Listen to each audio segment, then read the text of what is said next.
भगवते वासुदेवाय।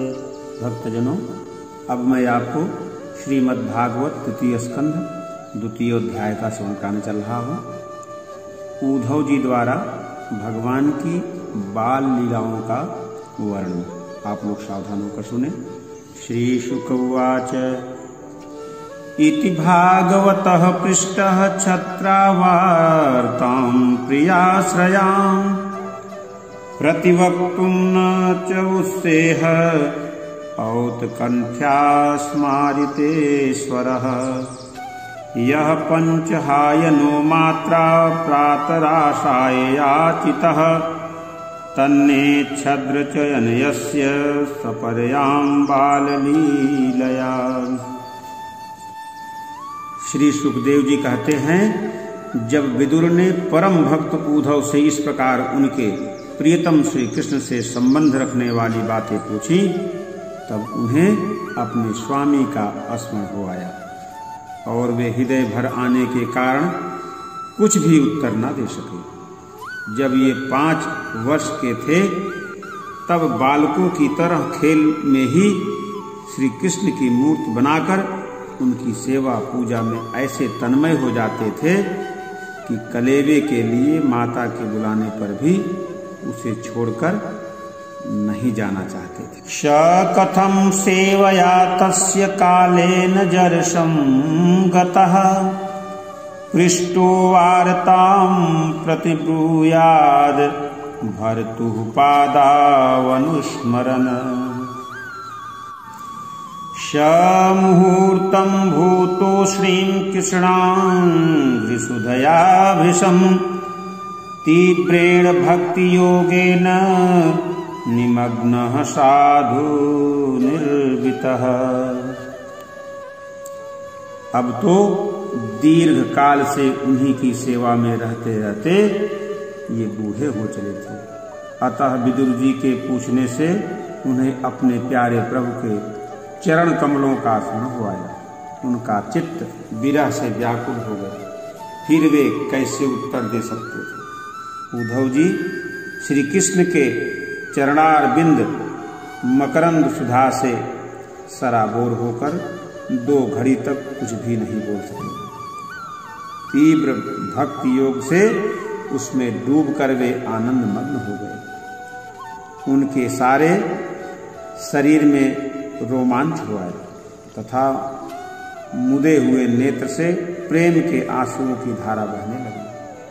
उद्धव जी को इस प्रकार प्रेम प्रवाह में डूबे हुए देखकर विदुर जी ने उन्हें कृतकृत्य माना। शनकैर्भगवल्लोकान्निलोकं पुनरागतः विमिज्य नेत्रे विदुरं प्रत्याहोद्धव उत्सयन। कुछ समय बाद जब उद्धव जी भगवान के प्रेम धाम से उतरकर पुनः धीरे धीरे संसार में आए, तब अपने नेत्रों को पोंछकर भगवत लीलाओं का स्मरण हो आने से विस्मित हो विदुर जी से इस प्रकार कहने लगे। उद्धवाच कृष्ण द्रुमणि निम्लोचे गीणे स्वजगरेणः किं नूनः कुशलं ब्रूयां गतश्रीसुगहेष्वहम् दुर्भगो बत लोकोऽयं यदयो नितरामपि एषं वसन्तो न विदुरहरिमीनायोडुपम्। उद्धव जी बोले, विदुर जी, श्री कृष्ण रूप सूर्य के छिप जाने से हमारे घरों को काल रूप अजगर ने खा डाला है। वे श्रीहीन हो गए हैं। अब मैं उनकी क्या कुशल सुनाऊं? ओह, यह मनुष्यलोक बड़ा ही अभागा है। इसमें भी यादव तो नितांत भाग्यहीन है, जिन्होंने निरंतर श्री कृष्ण के साथ रहते हुए भी उन्हें नहीं पहचाना। जिस तरह अमृतमय चंद्रमा के समुद्र में रहते समय मछलियां उन्हें नहीं पहचान सके थे। यादव लोग मन के भाव को ताड़ने वाले बड़े समझदार और भगवान के साथ एक ही स्थान में रहकर पीड़ा करने वाले थे, तो भी उन सब ने समस्त विश्व के आश्रय सर्वंतर्यामी श्री कृष्ण को एक श्रेष्ठ यादव ही समझा। देवस्य मायया स्पृष्टा ये चान्यद सदाश्रिता भ्राम्यते धीर्न तद्वाक्यैरात्मन्युतात्मनो हरो प्रदर्श्यात्तप्त तपाशाम वितिप्त दिशा निराम आदायांतर्भादस्तु स्वबिंबम लोकलोचनम। किंतु भगवान की माया से मोहित इन यादवों और इनसे व्यर्थ का बैर ठानने वाले शिशुपाल आदि के अवहेलना और निंदा सूचक वाक्यों से भगवत प्राण महानुभावों की बुद्धि भ्रम में नहीं पड़ती थी। जिन्होंने कभी तप नहीं किया, उन लोगों को भी इतने दिनों तक दर्शन देकर अब उनकी दर्शन लालसा को तृप्त किए बिना ही वे भगवान श्री कृष्ण अपने त्रिभुवन मोहन श्री विग्रह को छिपाकर अंतर्धान हो गए हैं और इस प्रकार उन्होंने मानो उनके नेत्रों को ही छीन लिया है। यन्मर्त्यलीलौपैकं स्वयोग मायाबलं दर्शयता गृहीतं विषमापनं स्वस्य च सौभगर्धेः परं पदं भूषणभूषणाङ्गम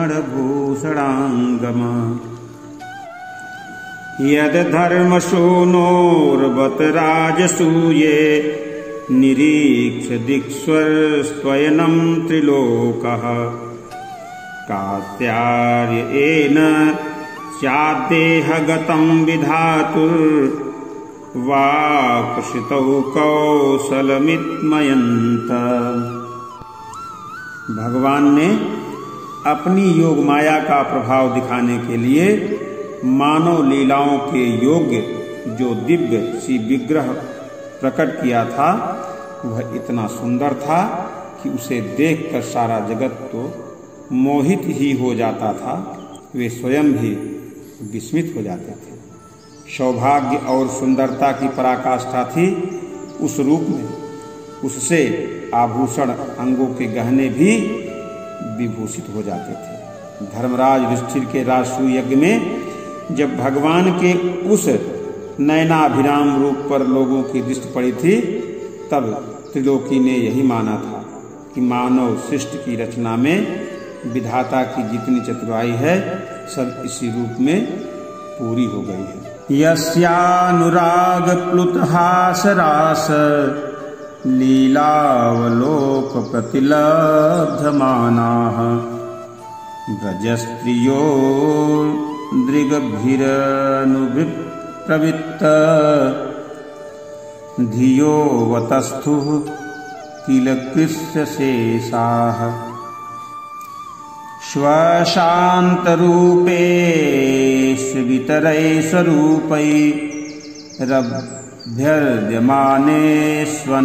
स्वशान्तरूपेष्वितरैस्वरूपैरभ्यर्यमानेष्वनुकम्पितात्मा परावरेशो महदंसयुक्तो रजोऽपि जातो भगवान् यथाग्निः।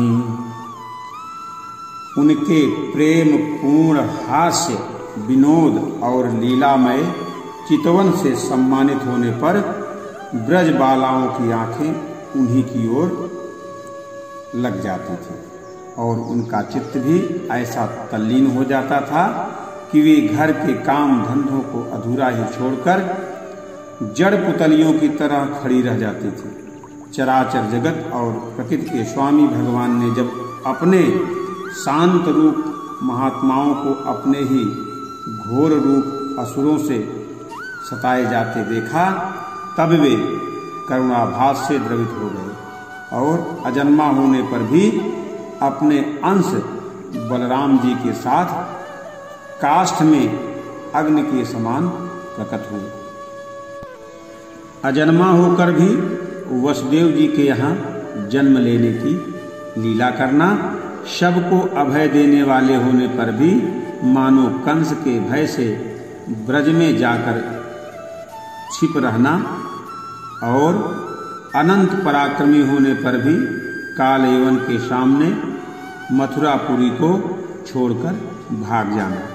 भगवान की ये लीलाएं याद आकर मुझे बेचैन कर डालती हैं। दुनोति चेतः स्मरतो ममैतद् यदाह पादावभिवन्द पित्रौः ताताम्ब कंसा दुर्शंकितानां प्रसीद तं नो कृतनिष्कृतीनाम्। उन्होंने जो देवकी की वसुदेव जी की चरण वंदना करके कहा, पिताजी माताजी, कंस का बड़ा भय रहने के कारण मुझसे आपकी कोई सेवा न बन सकी। आप मेरे इस अपराध पर ध्यान न देकर मुझ पर प्रसन्न हो।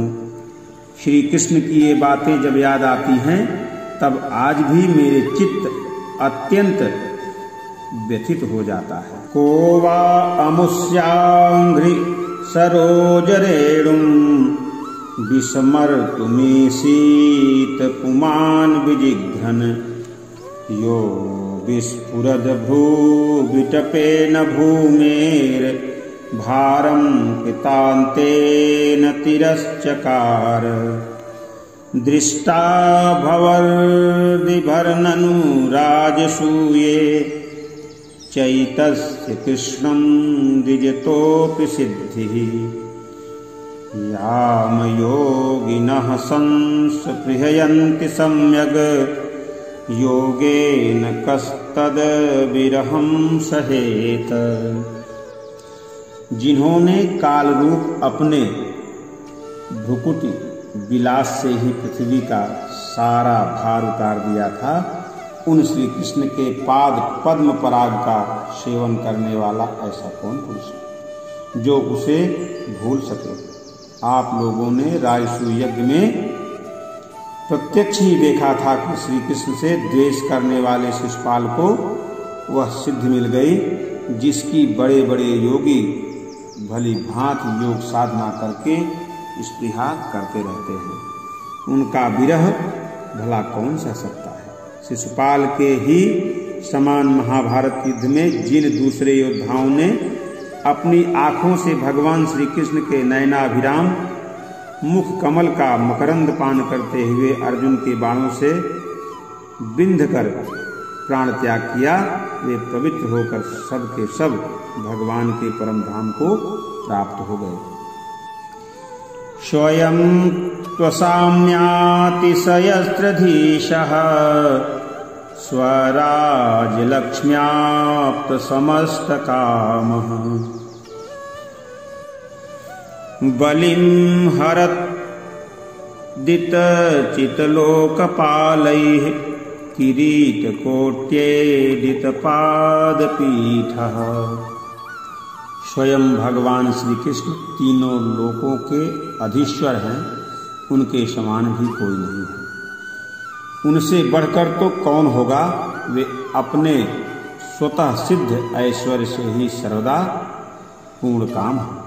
इंद्राज असंख्य लोकपालगण नाना प्रकार की भेंटें ला लाकर अपने अपने मुक्तों के अग्रभाग से उनके चरण रखने की चौकी को प्रणाम किया करते हैं। विदुर जी, वे ही भगवान श्री कृष्ण राज सिंहासन पर बैठे हुए उग्रसेन के सामने खड़े होकर निवेदन करते थे, देव हमारी प्रार्थना सुनिए। उनके इस सेवा भाव की याद आते ही हम जैसे सेवकों का चित्त अत्यंत व्यथित हो जाता है। अहो बकीयं स्तनकालकूटं जिघ्रासयापाययदप्यसाध्वी लेभे गतिं धात्रिचितां ततोऽन्यं कं वा दयालुं शरणं व्रजेम। पापनी पूतना ने अपने स्तनों में हलाहल विष लगाकर श्री कृष्ण को मार डालने की नियत से उन्हें दूध पिलाया था। उसको भी भगवान ने वह परम गति दी जो धाय को मिलनी चाहिए थी। उन भगवान श्री कृष्ण के अतिरिक्त और कौन दयालु है जिसकी शरण ग्रहण करे। मैं असुरों को भी भगवान का भक्त समझता हूँ, क्योंकि वैर भाव जनित क्रोध के कारण उनका चित्त सदा श्री कृष्ण में लगा रहता था और उन्हें रणभूमि में सुदर्शन चक्रधारी भगवान को कंधे पर चढ़ाकर झपटते हुए गरुण जी के दर्शन हुआ करते थे। वसुदेवस्य देवक्यां जातो भोजेन्द्र बंधने चिकीसुर भगवान्यस्याः समजेनाभियाचितः ततो नंद ब्रजमितः पित्रा कंसाद विभिव्यता एकादश समास्तत्र गूढ़ार्चिः सबलोस्वत। ब्रह्मा जी की प्रार्थना से पृथ्वी का भार उतारकर उसे सुखी करने के लिए कंस के कारागार में वसुदेव देवकी के यहाँ भगवान ने अवतार लिया था। उस समय कंस के डर से पिता वसुदेव जी ने उन्हें नंद बाबा के ब्रज में पहुंचा दिया था। वहां वे बलराम जी के साथ 11 वर्ष तक इस प्रकार छिप कर रहे कि उनका प्रभाव ब्रज के बाहर किसी पर प्रकट नहीं हुआ। यमुना के उपवन में जिसके हरे भरे वृक्षों पर कलरव करते हुए पक्षियों के झुंड रहते हैं, भगवान श्री कृष्ण ने बछड़ों को चराते हुए ग्वाल बालों की मंडली के साथ विहार किया था। परीतो वस्व पैर्वस सांचारयन् व्यहरद विभु यमुनो पवने कूज द्विज संकुलितांघ्रिपे कौमारीं दर्शयंश्चेष्टां प्रेक्षणीयां व्रजौक्षां रुदन्निव हसन् मुग्धबाल सिंहावलोकनः।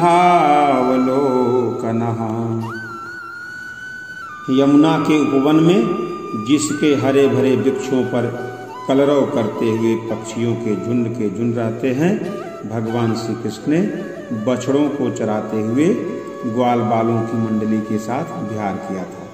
वे ब्रजवासियों की दृष्टि आकृष्ट करने के लिए अनेकों बाल लीला उन्हें दिखाते थे। कभी रोने से लगते, कभी हंसते और कभी सिंह शावक के समान मुग्ध दृश्य देखते। फिर कुछ बड़े होने पर वे सफेद बैल और रंग बिरंगी शोभा की मूर्ति गौओं को चराते हुए अपने साथी गोपों को बांसुरी बजा कर रिझाने लगे। प्रयुक्तान भोजराजेन मायिनः कामरूपिणः लीलया व्यनुदत्तास्तान् बालः क्रीडनकानिव विपन्नान् विषपानेन निगृहा भुजगाधिपम् उत्थाप्यापाय गदावस्ततोऽयं प्रकृतिस्थितम्। इसी समय जब कंस ने उन्हें मारने के लिए बहुत से मायावी और मनमाना रूप धारण करने वाले राक्षस भेजे, तब उनको खेल ही खेल में भगवान ने मार डाला। जैसे बालक खिलौनों को तोड़ फोड़ डालता है, कालिया नाग का दमन करके विष मिला हुआ जल पीने से मरे हुए ग्वाल बालों और गौओं को जीवित कर उन्हें काली दह का निर्दोष जल पीने की सुविधा कर दी। भगवान श्री कृष्ण ने बढ़े हुए धन का सद्व्यय कराने की इच्छा से श्रेष्ठ ब्राह्मणों के द्वारा नंद बाबा से गोवर्धन पूजा रूप गोयज्ञ करवाया। अयाजयद गोशवेन गोपराजं द्विजोत्तमैः वित्तस्य चारुभारस्य चिकीर्षन् सद्व्ययं विभुः। वर्षतीन्द्रे ब्रजगोपाद भग्नमानेति विह्वलः गोत्रलीलातपत्रेण त्रातो भद्रानुगृह्णताम्। सरक्षसी करैर्मिष्टं मानयन् रजनीमुखं गायन् कालपदं रेमे श्रीणाम मंडल मंडनः। भद्र इससे अपना मान भंग होने के कारण जब इंद्र ने क्रोधित होकर वज्र का विनाश अर्थात ब्रज का विनाश करने के लिए मूसलाधार जल बरसाना आरंभ किया, तब भगवान ने करुणावश खेल ही खेल में छत्ते के समान गोवर्धन पर्वत को उठा लिया और अत्यंत घबराए हुए ब्रजवासियों की तथा उनके पशुओं की रक्षा की। संध्या के समय जब सारे वृंदावन में शरद के चंद्रमा की चांदनी छिटक जाती, तब श्री कृष्ण उनका सम्मान करते हुए मधुर गान करते और गोपियों के मंडल की शोभा बढ़ाते हुए उनके साथ रास विहार करते।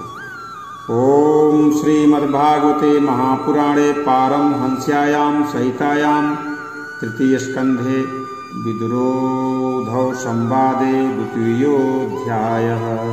प्रेम सोलो वृंदावन बिहारी लाल की जय।